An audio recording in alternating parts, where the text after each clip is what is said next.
Keputusan rayuan saman sivil oleh keluarga mendiang Chandran Perumal terhadap kerajaan dan PDRM terpaksa ditangguhkan sekali lagi.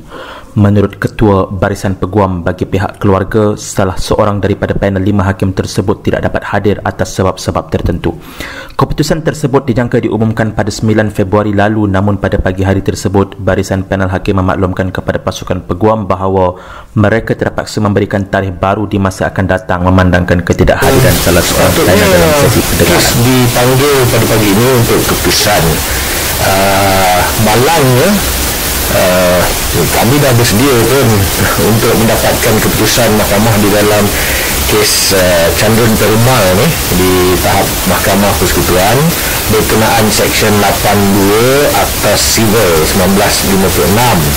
Ini adalah berkenaan pemberian ganti rugi teladan.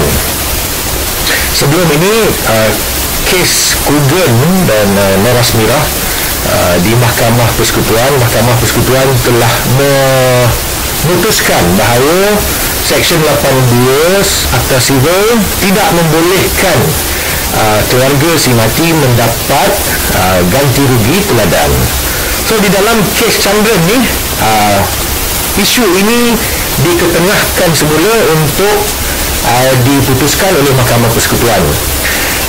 Mahkamah Persekutuan di dalam kes ini terdiri daripada 7 orang hakim yang sepatutnya memberikan keputusan mereka pada hari ini. Tapi malangnya kami dimaklumkan bahawa salah seorang daripada ahli panel hakim yang sepatutnya duduk di dalam panel ini untuk memberikan keputusan tidak sihat dan tidak boleh hadir untuk memberikan keputusan bersama-sama yang lain, ahli panel yang lain. So memandangkan keadaan ini, kes terpaksa ditangguhkan sehingga satu tarikh yang akan datang, yang akan ditetapkan kemudian inilah berdasarkan kelapangan semua pihak. Itulah perkembangan terbaru berkenaan kes Chandran Perumal. Kes Chandran Perumal ni amat penting untuk diikuti kerana ini akan melibatkan semua kes-kes kematian dalam tahanan selepas ini. Cara dan bagaimana Seksyen 82 ini akan akan efek lah, akan memberi kesan kepada keluarga di masa-masa depan lah. So kes ini amat penting dan kami dah buat apa yang patut sedaya upaya kami dan sekarang cuma untuk diputuskan di tahap Mahkamah Persekutuan. Jadi kenapa kes ini penting? Sebab yang lepas Tuan telah mengatakan bahawa ada desakan untuk menunda Seksyen 8/2 Akta Sivil. Jadi apa kaitannya dengan kes Chandran Perumal?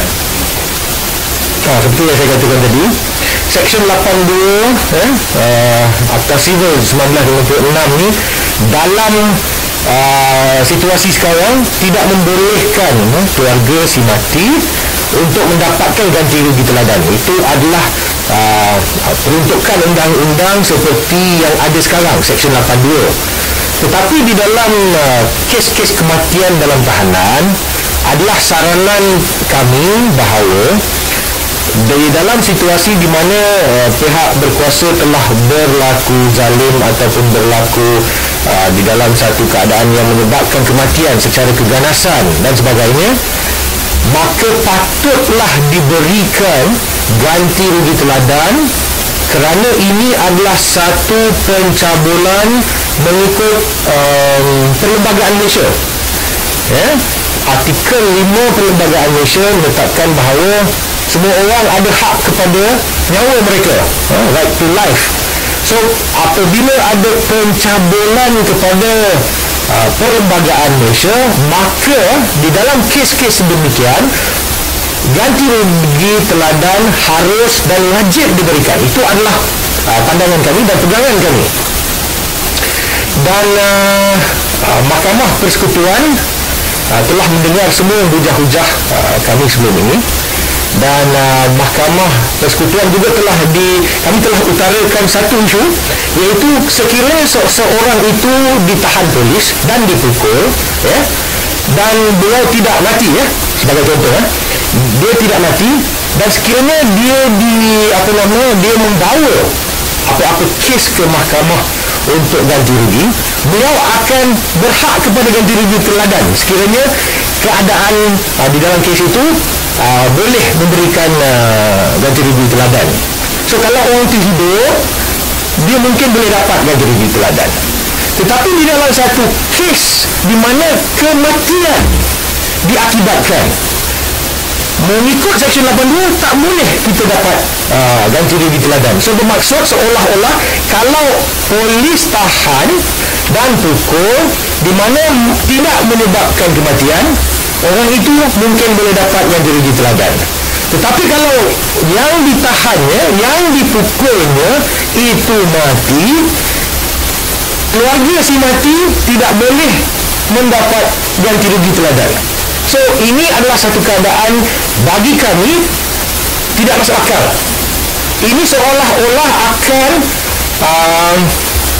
menyebabkan pihak polis lebih berani untuk berlaku ganas di dalam kes-kes di mana penahanan berlaku.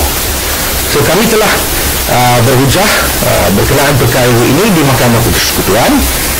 Apapun kami haraplah Mahkamah Persekutuan akan memutuskan sebaik-baiknya. Ya, terima kasih. Kes canderan perumal di Mahkamah Persekutuan adalah satu kes yang penting yang bakal menjadi penanda aras dalam kes-kes kematian dalam tahanan yang akan datang. Di dalam kes ini, pasukan peguam yang diketuai oleh Tuan M. Viswanathan memohon agar pihak mahkamah dapat mengenepikan hujah pasukan peguam kanan persekutuan mengenai Seksyen 8/2 Akta Undang-Undang Sivil 1956. Menurut seorang lagi peguam dalam kes berkenaan, Tuan R. Karnan, Undang-Undang Sivil 1956 merupakan akta yang digubal sebelum merdeka. Maka keutamaan dalam mendapatkan keadilan bagi kes ini hendaklah berlandaskan perlembagaan persekutuan yang digubal selepas merdeka serta sebagai undang-undang tertinggi yang berani dirujuk. Memangnya mengharapkan kes ini diputuskan seperti mana yang telah dihujahkan oleh pihak kami, di mana kami percaya undang-undang sivil yang sebenarnya diluluskan sebelum merdeka dan sebelum kita ada perlembagaan. Maksudnya sesuatu undang-undang yang telah diluluskan sebelum wujudnya perlembagaan harusnya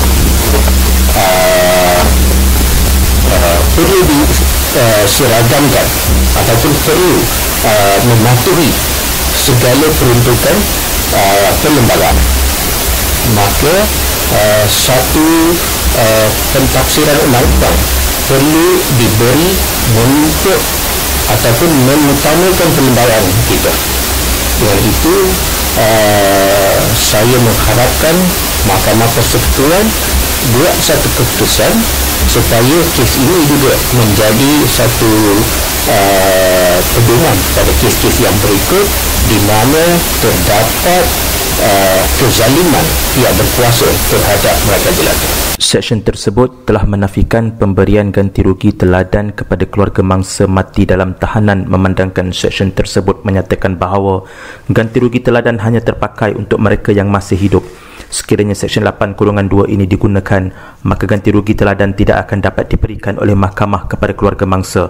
Ini bukan sahaja akan menafikan hak keluarga mangsa, malah pihak berkuasa akan lebih bermaharajalela dalam bertindak cuai atau ganas ke atas tahanan, memandangkan ganti rugi ini tidak perlu dibayar sekiranya terjadi apa-apa insiden tidak diingini. Sementara itu, Peguam Encik Sanjay Nathan yang mengulas bagi pihak pasukan peguam dalam kes ini berharap agar kes kematian dalam tahanan tidak lagi berlaku, memandangkan seseorang yang ditahan hendaklah keluar dalam keadaan sama sebagaimana keadaan mereka sebelum ditahan. Death in custody should not happen in a civilized country. We like to call ourselves a developing country, a civilized country, and this sort of thing is not supposed to happen anymore.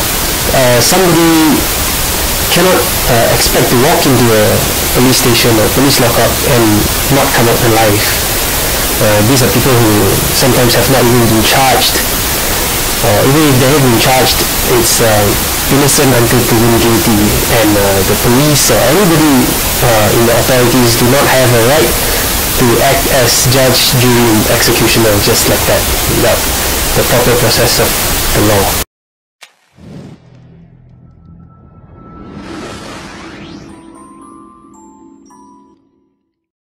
Idik pada 5 Februari lalu mengecam kenyataan yang dikeluarkan oleh Ketua Polis Negeri Kedah, Datuk Hasanuddin Hassan, mengenai kes kematian dalam tahanan polis yang berlaku di IPDian pada minggu lalu. Kes yang berlaku di lokap IPDian itu telah meragut nyawa seorang pemuda bernama Muhammad Hafiz Ahmad yang baru berusia 30 tahun. Pada 3 Februari, idik mendedahkan mengenai kes kematian Muhammad Hafiz ketika arwah ditahan di IPDian Kedah. Menurut Ketua Polis Kedah, pihak polis IPDian telah menyedari kecederaan yang dialami si mati, namun tetap tidak membawa si mati ke hospital sebaik menyedari perkara tersebut. Si mati sebaliknya dibawa ke lokap untuk terus ditahan dan disoal siasat. Menurut pengerusi idik, tindakan ini adalah bertentangan dengan kaedah-kaedah lokap 1953 yang menuntut pihak polis supaya membawa tahanan yang sakit dan cedera ke hospital bagi mendapatkan rawatan terlebih dahulu. Akta sama juga mewajibkan pihak polis untuk melakukan pemeriksaan kesihatan ke atas tahanan yang ingin dimasukkan ke dalam lokap. Walau bagaimanapun, dalam kenyataan Ketua Polis Kedah, langkah ini tidak diambil dan beliau sebaliknya mengungkit kisah silam si mati. Hal ini telah menimbulkan rasa tidak puas hati idik terhadap Ketua Polis Kedah yang tidak memahami prosedur penahanan yang betul serta mengingkari peraturan dan ketetapan yang telah ditetapkan oleh PDRM sendiri dalam menguruskan tahanan.